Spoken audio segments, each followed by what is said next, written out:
Dans l'univers impitoyable du Blue Lock, là où les talents éclatent comme des étoiles filantes dans un ciel noir, Yoichi Izagi est d'abord une ombre discrète. Ni virtuose du dribble, ni maître de la puissance, ni prodige évident, il est ce genre de joueur que l'on croit sans s'arrêter. Pourtant, c'est dans cette simplicité désarmante que réside une vérité.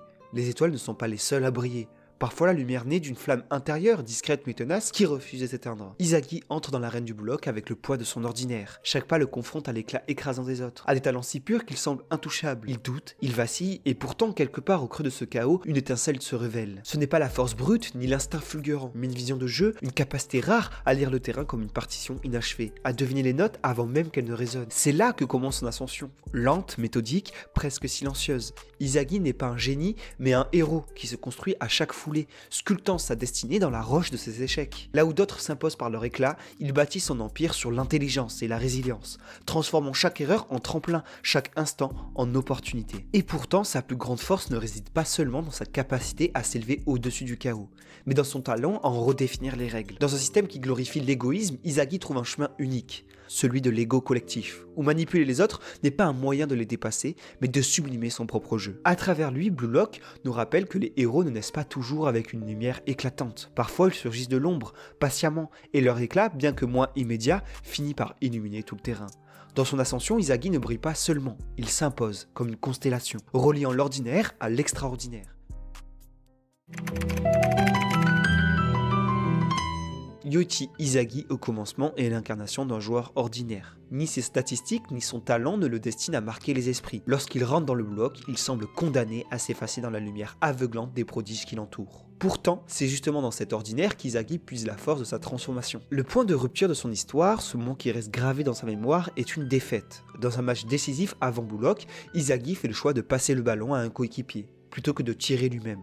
Ce choix, empreint de prudence et de doute, coûte la victoire à son équipe. Pire encore, il le hante, car il symbolise tout ce qu'il méprise chez lui. L'incapacité à prendre les devants, à assumer son rôle de leader. Ce souvenir devient une plaie ouverte, mais aussi le catalyseur de son ambition. Dans les premières épreuves du Blue Lock, Izagi se confronte non seulement à ses adversaires, mais à ses propres limites.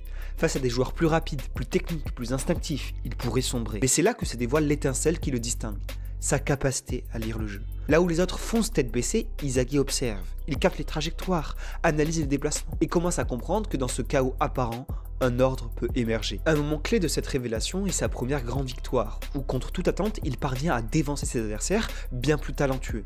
Ce n'est pas grâce à une force brute ou un geste spectaculaire, mais grâce à une compréhension intuitive du terrain. Izagi découvre qu'il peut compenser ses faiblesses par une arme bien plus redoutable, l'intelligence.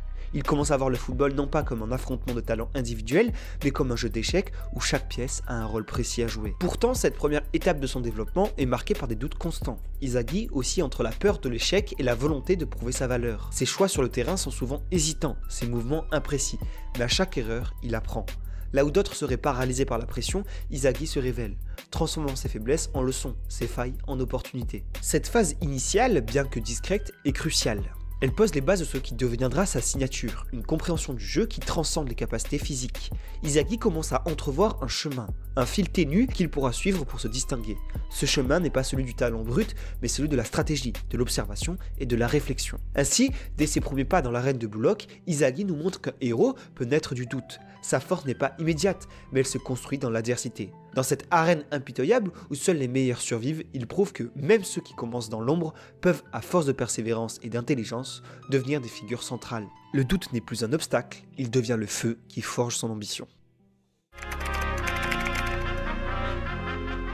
L'évolution de Yoichi Izagi prend un tournant décisif dès qu'il parvient à émerveiller sa métavision, un don qui transforme son approche du jeu et marque le début de sa véritable métamorphose. Ce concept, complexe et presque mythique, va au-delà de la simple lecture du terrain.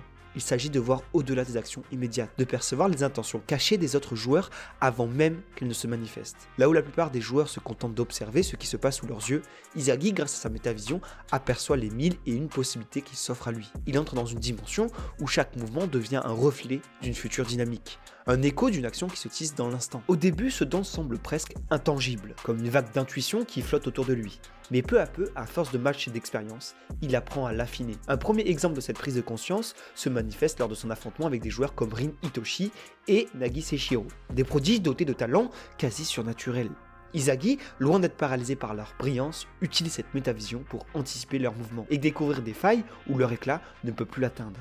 au lieu de les égaler sur le terrain physique, il les surpasse dans l'art de comprendre leurs intentions et de les manipuler à sa guise. À ce stade, la métavision devient plus qu'un outil tactique, elle devient un pouvoir presque surnaturel, une manière de manipuler le jeu en fonction de ses désirs. Mais cette métamorphose ne se fait pas sans embûches. Les matchs se compliquent, la pression monte et Izagi se rend vite compte qu'une lecture parfaite du jeu ne suffit pas, car au-delà de la tactique, il doit faire face à ses propres dilemmes intérieurs. À mesure qu'il s'enfonce dans le système impitoyable du Blue Lock, il se trouve confronté à une tension entre la froide analyse et l'instinct. Peut-il vraiment compter sur la seule stratégie pour gagner?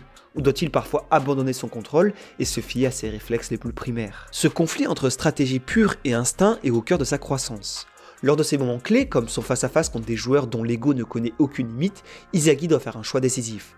Rester l'architecte calme du jeu ou se libérer pour saisir l'occasion, impulsivement, en laissant parler son cœur. Ces dilemmes, loin de le briser, viennent plutôt l'affiner. Il apprend ainsi à fusionner les deux aspects de son jeu, à conjuguer l'intelligence du stratège avec l'âme du prédateur. Izagi devient ainsi le maître d'un jeu à deux niveaux, celui de la vision mais aussi celui de l'action. Ses réflexes se raffinent au même rythme que ses choix tactiques. L'un ne va pas sans l'autre, et l'ultime métamorphose de son personnage réside dans cette capacité à équilibrer les deux, à les harmoniser en un tout parfait. À ce stade de son évolution, Izagi n'est plus un joueur comme les autres.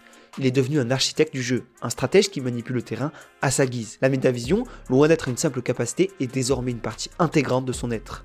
Elle n'est plus une vision abstraite, mais une réalité qui peut modeler, tordre et diriger selon ses propres règles. Dans ce processus de métamorphose, Izagi nous prouve que face à l'imprévu et au chaos, c'est l'intelligence et la réflexion qui permettent de bâtir un avenir. Il transforme son instabilité en force, son doute en certitude, et son rêve de devenir le meilleur en une réalité qu'il façonne à chaque match, à chaque mouvement. La notion de Blue Lock repose sur un principe simple et brutal. Seuls les joueurs les plus égoïstes, ceux qui privilégient leur propre gloire avant tout, auront une chance de devenir le meilleur attaquant du Japon. Dans cet environnement où l'individualité prime, où chacun lutte pour se hisser au sommet, Yoshi Izagi commence à se rendre compte que son rôle n'est pas seulement de briller par son propre éclat. Au contraire, il comprend que pour atteindre son but ultime, celui d'être le meilleur sur le terrain, il doit parfois redéfinir ce que signifie être un égoïste dans un jeu d'équipe. Ce passage clé dans son évolution se fait progressivement, et c'est dans ses relations avec les autres joueurs du Blue Lock que l'idée du collectif prend forme. Au départ, Izagi suit le principe du Blue Lock à la lettre, être le meilleur, peu importe les moyens.